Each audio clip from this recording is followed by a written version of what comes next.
Escucha usted. Hoy mismo. Por PAB 550. Hoy mismo. A las 7:34 regresamos a Hoy Mismo y ya tenemos en línea telefónica a la licenciada Amarilis Pagán Jiménez. Licenciada, buenos días, bienvenida a PAB. Muy buenos días, Alfonso. Un abrazo para ti y para todas las personas que nos están escuchando. Tengo un temita que no está en agenda para la mañana de hoy, pero sospecho que lo podemos despachar en un par de minutos. Es el caso de la mujer trans que va a competir en Miss Universe. Y bueno, yo he escuchado, me sospecho que hay horas de discusión en la radio AM y en la FM también sobre el tema, ¿verdad? Porque han pedido a la gobernadora que le quite el apoyo al concurso que creo que se va a llevar a cabo en Puerto Rico. Pues porque no sé, aquí la política pública es que están en contra de las mujeres trans. Bueno, yo creo que el concurso de Miss Universe en Puerto Rico recibe fondos del gobierno. Eso es cierto. Esa franquicia recibe fondos del gobierno. Y yo creo que se los deben quitar. Eso de las pocas cosas que yo puedo coincidir con Tomás Rivera Schatz, pero no por las razones que él está dando, no por el asunto de las mujeres trans, sino porque realmente tanta necesidad que hay en nuestro país, tanto que se quejan que no hay fondos para cuidar viejitos, para que haya atención a niñas y niños, para servicios de salud, y aportan dinero para un concurso de belleza. Entonces, yo creo que en mi opinión probablemente haya gente a la que no le agrade en cuanto a toda esta controversia de la representante del municipio de Sidra, que es una mujer trans en el concurso de Miss Universe Puerto Rico, pero pues la voy a dar. Para empezar, que yo creo que esos concursos ya no deben existir. Por más que los pinten como algo de apoderamiento, como algo en que las mujeres se pueden desarrollar, por más que estén yendo a ese concurso ahora mujeres que tienen estudios, que son profesionales, por más que hayan dicho ahora, han abierto también que pueden ir mujeres casadas, mujeres con hijos, mujeres solteras, mujeres bajitas, mujeres altas, una sabe que al final del camino sí. Ese tipo de concurso lo que hace es reforzar los estereotipos de género de la mujer bonita y complaciente. Y eso es totalmente anacrónico. Es parte de todo este sistema de cosificación de los cuerpos de las mujeres para el ojo público. Y entonces, dentro de ese contexto, la controversia sobre si una mujer trans participa o no, pues una dice, pues qué importa, porque a fin de cuentas el concurso no debería existir, pero sí tengo que decir algo sobre esto, y es que, para empezar, que cuando hablamos de las mujeres trans, tenemos que reconocer que en su infancia son socializadas como varones, no son socializadas como niñas. Cuando una persona trans dice que se siente mujer, bueno, muy probablemente se siente mujer porque está dentro de una de dos categorías. Una persona que tiene disforia corporal, eso existe, eso es una cuestión de salud mental, que no reconocen su cuerpo como el propio, eso requiere atención, requiere empatía, requiere todo. O una persona a la que le gusta esa imagen idealizada de las mujeres y la quiere asumir. Y sobre eso, el profesor Joe Toro, fallecido hace varios años, en una de sus investigaciones, lo decía, para una mujer trans, cuando hablan de mujer, la imagen que tienen es la imagen idealizada de las mujeres, que no es otra cosa que los estereotipos de género, ¿verdad? De la mujer que se maquilla, que es delgada, que está en tacos, que se viste bien. Y eso es problemático. Es problemático porque toda esta controversia lo que está haciendo es reforzando los estereotipos. Gabriel, que así es que se llama esta mujer trans, no ha cambiado su nombre. Verifiqué en distintas fuentes y aparecen todas como Gabriel, inclusive la Federación LGBT se llama Gabriel. Pues Gabriel está dentro de ese estereotipo de la mujer que se maquilla, de pelo largo, que se presenta estilizada frente al ojo público y dice que uno de sus sueños es participar en Miss Universe. Pues como es el sueño de muchas otras mujeres que tienen eso como aspiración de vida, de la misma manera que hay otras que su aspiración de vida es casarse y tener hijos. Y eso no deja de ser problemático cuando estamos viendo tanta violencia de género, tantas amenazas a nuestros derechos y la necesidad de que se reconozca que hay luchas más importantes que las que tienen que ver con un concurso de belleza o una persona trans, una mujer trans que quiere estar en un concurso de belleza. Por cierto, sería interesante saber qué pasaría si un hombre trans, alegando que biológicamente es mujer, dice que quiere participar en el concurso de belleza. Sería interesante ver cuál sería la reacción pública y la reacción de la franquicia de Miss Universe. Sí. Bueno, vamos a la agenda para la mañana de hoy. Creo que es una pregunta retórica. ¿Quién es dueño de los cuerpos de las mujeres? Y usted dice, usted plantea que es el capital. Bueno, ayer tuvimos una conferencia de prensa de Joan Rodríguez Bebe, hablando sobre la crisis de los abortos en Puerto Rico. La crisis de los abortos, esa crisis ella se la inventó. Eso es lo primero que hay que decir. Tal crisis no existe, pero ella lleva años con ese discurso. Te escuché ahorita cuando estabas hablando del tema, yo creo que en ese sentido sí, ella es monotemática, pero no es por obsesión personal, sino por sed de poder. El tema del aborto es de los temas más polarizantes a nivel político, como en un momento dado lo era el tema racial. De hecho, hay quienes afirman que la ultraderecha de Estados Unidos y sectores conservadores se dieron cuenta que como no podían seguir estirando el chicle con lo de la raza, el racismo, y que no podían seguir generando espacio político a base de ese tema y defendiendo el racismo, se movieron a la agenda del aborto, que es mucho más difícil de sacar del medio porque es extremadamente polarizante y los argumentos que se dan de cada lado, por más científicos que sean los de las personas que reclaman que el derecho al aborto es un derecho humano, los otros que vienen del lado conservador religioso son tan y tan irracionales y a la misma vez tan y tan disparatados, a veces impredecibles, que es bien difícil tú sacarlos del medio y seguir andando. Así que el tema se perpetúa en los medios de comunicación y eso es lo que está haciendo Joan Rodríguez Bebe. Y a mí me gustaría, antes de continuar con este tema de los cuerpos de las mujeres, explicar a qué nos referimos cuando hablamos de los derechos sexuales y reproductivos. Porque personas como Joan Rodríguez Bebe y sectores conservadores han logrado sembrar en la cabeza de la gente la idea de que hablar de derechos sexuales y reproductivos es hablar del aborto. Y ya, hablar del aborto. Entonces con eso ya quitan del foco de la discusión pública otros temas relacionados con los derechos sexuales y reproductivos que son bien importantes y que son parte de la agenda de organizaciones que convocaron para una marcha esta tarde a las 5 de la tarde que va a salir desde Río Piedras frente al edificio Darlington. La gente piensa que esa marcha se trata del aborto. Todas esas mujeres matan niños, todas esas mujeres quieren matar niños. El problema en Puerto Rico son las clínicas de aborto. Miren, las clínicas de aborto, cuando una mira estadísticamente, son poco significativos los casos de aborto que hay ahí.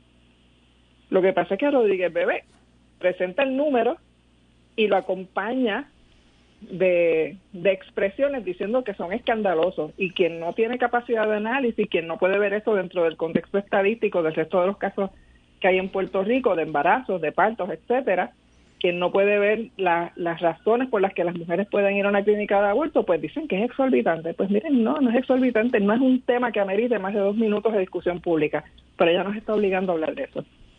Y en términos de derechos sexuales y reproductivos, estamos hablando de cosas relacionadas, por ejemplo, con la educación sexual. Desde nuestra infancia, por supuesto, adaptada a las etapas del desarrollo de los niños y niñas, adolescencia y aún en la adultez.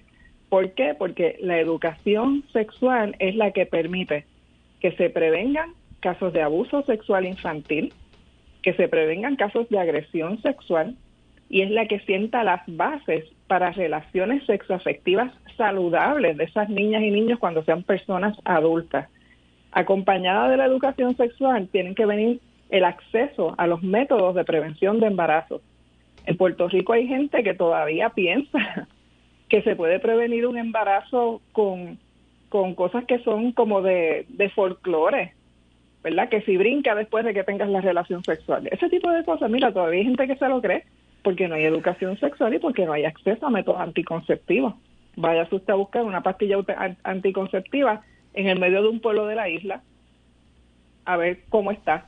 Y chequéese también a ver si los planes médicos cubren todos los métodos anticonceptivos. Usualmente no. Eso las mujeres lo tienen que pagar, los implantes, los anillos, los dispositivos intrauterinos. Entonces, eso no es acceso a prevención de embarazos. Quieren prohibir los abortos, pero no se habla de política pública para que haya garantía a prevención de embarazos y métodos de planificación familiar. También cuando se habla de derechos sexuales y reproductivos, estamos hablando de los servicios prenatales, de todo lo que una mujer que sí quiere ser mamá necesita para tener un embarazo y un parto saludable, no solamente físicamente, sino emocionalmente. Y estamos hablando también de la prevención de la violencia obstétrica. Esto no es algo que en Puerto Rico nos estemos inventando, el tema de los derechos sexuales y reproductivos. La Organización Mundial de la Salud nos dice que esto es un asunto de salud pública. Y yo le añado a eso que no solamente es un asunto de salud pública, es un asunto político. ¿Por qué? Porque las medidas que un gobierno toma para que esto se atienda desde una perspectiva de salud pública, pues van a depender de sus posturas políticas, de lo que la gente le exija. Si tenemos un gobierno conservador, como lo tuvimos bajo Fortuño, que ahí la prevención de embarazos era básicamente la abstinencia, lo que estaban promoviendo, y eso era la política del Departamento de Salud, bajo el Fortuñato, y un gobierno conservador como el de Jennifer González, que evade el tema hasta que la ponen contra la pared, y ahí se va del lado conservador. Porque probablemente ya tiene algo de inteligencia que le queda, que sabe que es un tema que hay que tratar, pero no quiere ir en contra de ese sector conservador que ella considera que es su base. Y Rodríguez Bebe lo sabe y presiona en esa dirección. Entonces, la discusión en Puerto Rico en los últimos años ha seguido centrándose en el aborto, como dije hace un rato, pero es porque hemos tenido figuras como Joan Rodríguez Bebe, y te acuerdas que había una pastora de Carolina, se me olvida el nombre, Sí. que ella decía que era pastora primero y senadora después. Sí, la recuerdo, sí. Bien, no me acuerdo del nombre, bendito, es que fue así como efímera. Estuvo ese cuatrienio, hizo el ridículo un par de veces y después desapareció. Pero yo le decía a la pastora, porque senadora no era, ella no estaba actuando como senadora, y ella presentó un proyecto para prohibir el aborto en Puerto Rico. En el cuatrienio posterior, Rodríguez Bebe se votó con el montón de proyectos de ley para prohibir el aborto de distintas maneras, hacerlo tan difícil que fuera imposible. Y entonces, pues, ¿de qué se hablaba? Del aborto. Se dejó de hablar de todas las otras cosas que teníamos que hablar, y en el interín tenemos a un Donald Trump en Estados Unidos, la Agenda 2025 y todo un andamiaje que se ha ido creando para quitarle derechos a las mujeres a partir de la eliminación de derechos sexuales y reproductivos.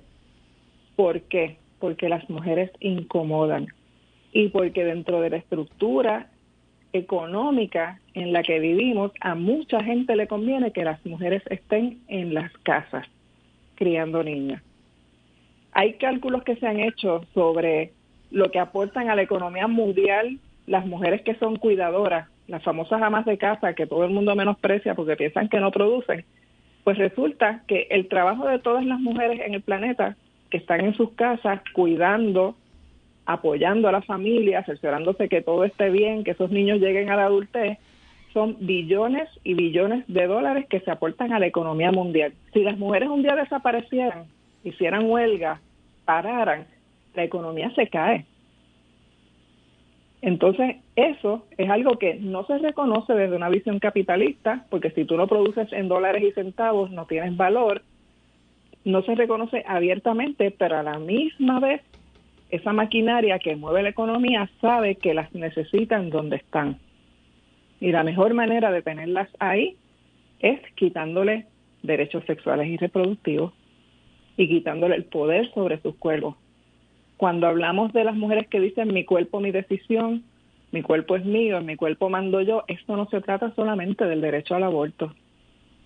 Se trata del derecho a tener vidas plenas, a reconocer su cuerpo, saber cómo funciona, saber cuando tienes relaciones sexoafectivas qué es lo que va a pasar con su cuerpo y qué es lo que ella quiere que pase con su cuerpo. Que cuando elijan la maternidad no significa una renuncia a ser las protagonistas de su vida para convertirse en el personaje secundario de su vida.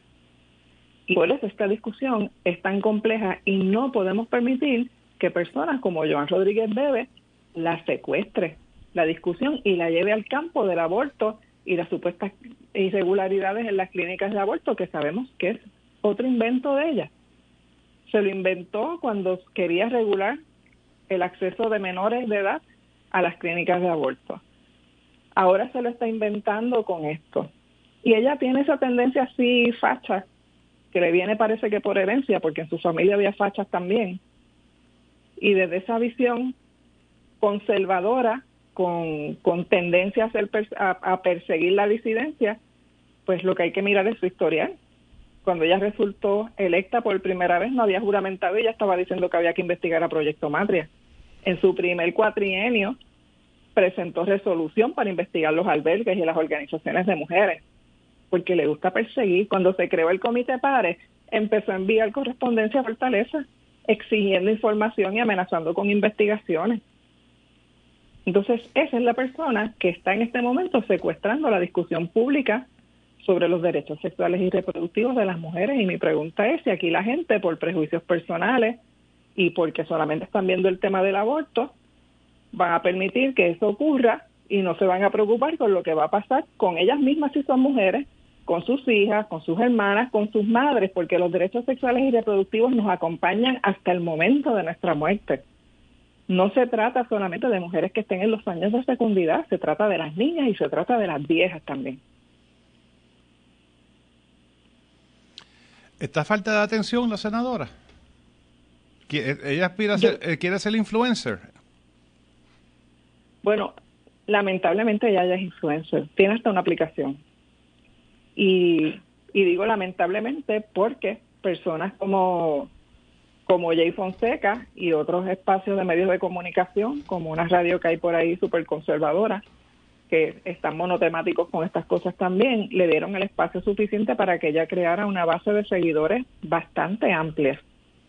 Y esa base de seguidores son personas que definitivamente no son capaces de mirar con ojo crítico lo que ella está diciendo y haciendo y siguen pensando. Tú sabes cuando se dice el que mira la paja en el ojo ajeno y no mira la viga en el propio, ¿verdad? Sí. Pues los seguidores de Rodríguez Bebe y la propia Rodríguez Bebe son así, están señalando todo el tiempo la paja en el ojo ajeno y no se dan cuenta de las contradicciones internas que tienen y no se dan cuenta de cosas como, por ejemplo, la gran cantidad de casos de abuso sexual infantil que existen en muchísimas iglesias de nuestro país. Eso no lo miran. Rodríguez Bebe hasta defendió a los curas pedófilos de Arecibo cuando explotó aquella controversia hace varios años. Ella era parte del equipo que estaba luchando para que no tuvieran que entregar evidencia al Departamento de Justicia. Y entonces ahí la hipocresía salta a la vista. Lo que pasa es que cada vez tenemos más de estos personajes en la legislatura. Monotemáticos y que están simplemente buscando atención, polarizando innecesariamente. Polarizando. Tú recuerdas que en otros programas hemos hablado un poco de eso, ¿verdad? La gente en nuestro país tiene miedo, tiene mucho miedo, porque hay incertidumbre económica, porque no sabemos dónde vamos a estar el año que viene, en términos, muchas personas no saben dónde van a estar viviendo, si van a tener trabajo. Toda esta discusión sobre los costos de gasolina generan tensión y generan miedo. Ya se está hablando de posibles interrupciones en las cadenas de distribución de alimentos que tendrán un impacto frontal en Puerto Rico y el acceso a los alimentos. Hay tantas cosas pasando. El COVID generó terror, el huracán María generó miedo, y cuando existe miedo, el miedo es perfecto para que los grupos que quieren hacerse del poder ganen control sobre la población, porque entonces te empiezan a ofrecer algo que parece seguro. Y pasó después del 911. La gente estaba dispuesta a ceder derechos civiles con tal de que Estados Unidos le dijera, no, esto no va a volver a pasar, vamos a estar seguros. Y ahí vino el Patriot Act y vinieron un montón de cosas, y en Puerto Rico pues ha pasado lo mismo. Entonces, personas como Rodríguez Bebe utilizan el miedo y el terror, porque fíjate que cuando ella se oponía a la perspectiva de género en el sistema de educación pública, básicamente lo que le decía a sus seguidores era esa gente gay viene por tus hijos, vienen tras la niñez, los quieren para ellos, los quieren transformar. Entonces sembró el terror, y lo mismo hace con este tema del aborto. Ahora está diciendo que en las clínicas se están violentando reglamentos, que se están practicando, o sea, ella es una experta utilizando el miedo, y como lo era Goebbels, sí, bajo la Alemania nazi. Manipulando las emociones.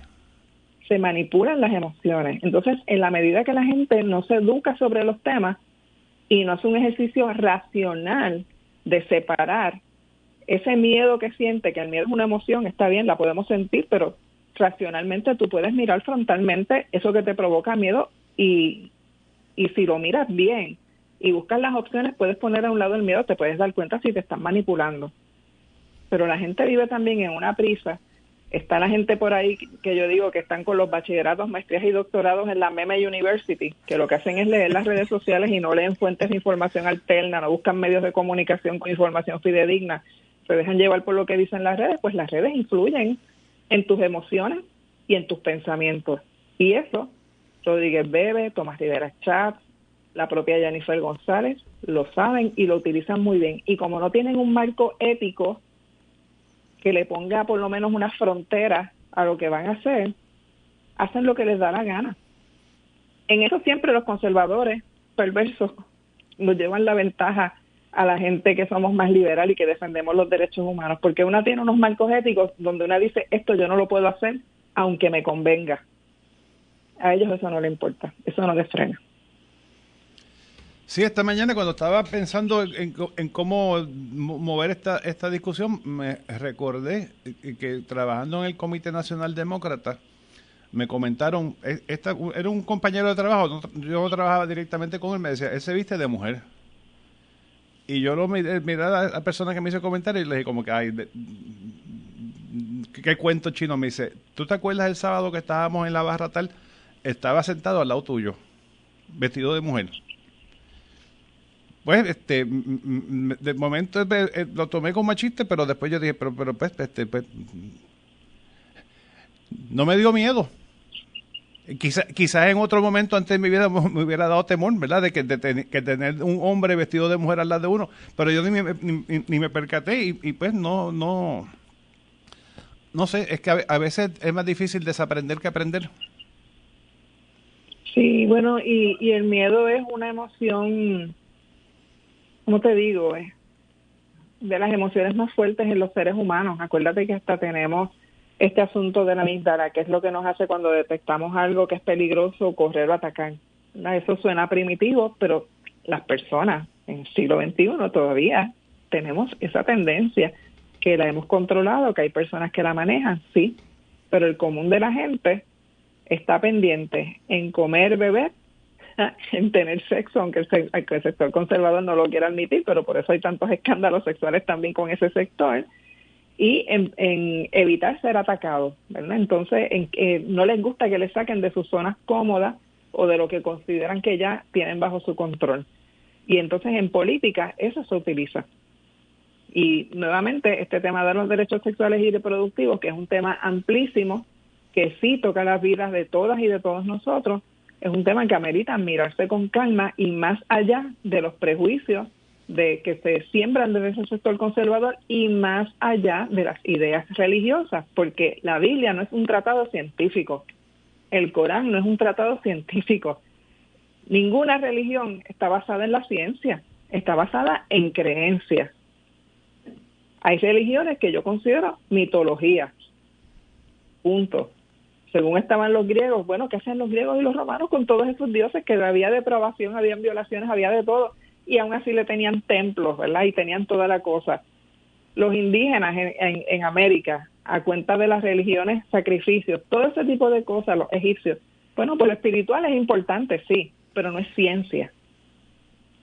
Entonces, cuando hablamos de derechos humanos y de garantizar el desarrollo humano pleno de las personas, hay que ir a los datos, a la ciencia. Y ciencia no es solamente una probeta en un laboratorio. Están las ciencias sociales que hacen investigaciones también. Hay muchísimas maneras de recurrir a la ciencia. De hecho, en este tema de los derechos sexuales y reproductivos, cada vez que ha habido vistas públicas, han ido doctores y doctoras del recinto de ciencias médicas a deponer. Y sus testimonios los ponen a un lado. No los toman en cuenta, a pesar de que traen estudios, traen datos y traen información fidedigna, corroborada y objetiva. Porque es que no quieren los datos, lo que quieren es lo subjetivo. Y nuevamente el control sobre las mentes, los cuerpos y el futuro de las personas, particularmente de las mujeres. Lo triste es que ahora tenemos mucho más acceso a la información que antes. Antes uno tenía que esperar a que abrieran la biblioteca y sentarse allí en el fichero y buscar, a ver si, y con suerte a ver que nadie se hubiera llevado el libro donde estaba la información que uno estaba buscando. Pero, yo extraño eso un poquito. Sí, pero ahora tenemos mucho acceso, o sea, pero la gente ya no usa, pues no sé, creo que en vez de Google buscan un meme. eso, buscan un meme. Y ahora tenemos además la intoxicación de exceso de información, porque con inteligencia artificial se están generando videos, anécdotas. Ya a mí me da pena porque yo a veces veo en Facebook amistades mías que comparten supuestas anécdotas de Bad Bunny, de Ricky Martin, de qué sé, y cuando tú lo lees tú te das cuenta que es algo generado con inteligencia artificial y que eso no ocurrió, ¿verdad? Entonces ya es bien difícil también tú distinguir la realidad de lo que está generado por inteligencia artificial malintencionadamente. Y ese exceso de información nos juega en contra. Sí. Porque entonces te desgastas tú tratando de encontrar información fidedigna. Por eso yo, cuando voy a buscar información de cosas como esto, yo voy a sitios que yo sé que la información es fidedigna. Organización Mundial de la Salud, por ejemplo, para esto de derechos sexuales y reproductivos. La Organización de las Naciones Unidas. Que tienen sus defectos, los tienen. ¿Qué han hecho las Naciones Unidas con lo de el genocidio en Gaza? No han hecho nada. Y no han protegido a sus relatoras sobre ese tema. Así que tienen defectos. Pero a la hora de conseguir datos globales y corroborados, estas son buenas fuentes de información. Aparte que son décadas de un trabajo de ir desarrollando conceptos para que sean entendibles por quien accede a esas páginas. Licenciada, ¿hay una marcha hoy? A las 5 de la tarde es convocada por diversas organizaciones de mujeres. Es una marcha por la justicia reproductiva, que básicamente le están exigiendo al gobierno que atienda la salud sexual y reproductiva de las mujeres sin prejuicios, sin sesgos y que dejen de estar coartando derechos. Y sale a las 5 de la tarde del edificio Darlington en Río Piedras, eso queda en la Muñoz Rivera, cerca de la Universidad de Puerto Rico. Muchas gracias, licenciada. Que tenga un bonito día. Igual para ti. Hasta luego.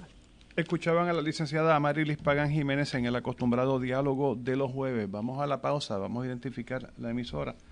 Al regreso conversamos con el profesor Mario Roche Morales. Aquí, WPAB 550 Ponce y W226CS Eco 93.1 Bayamón. La señal de Puerto Rico.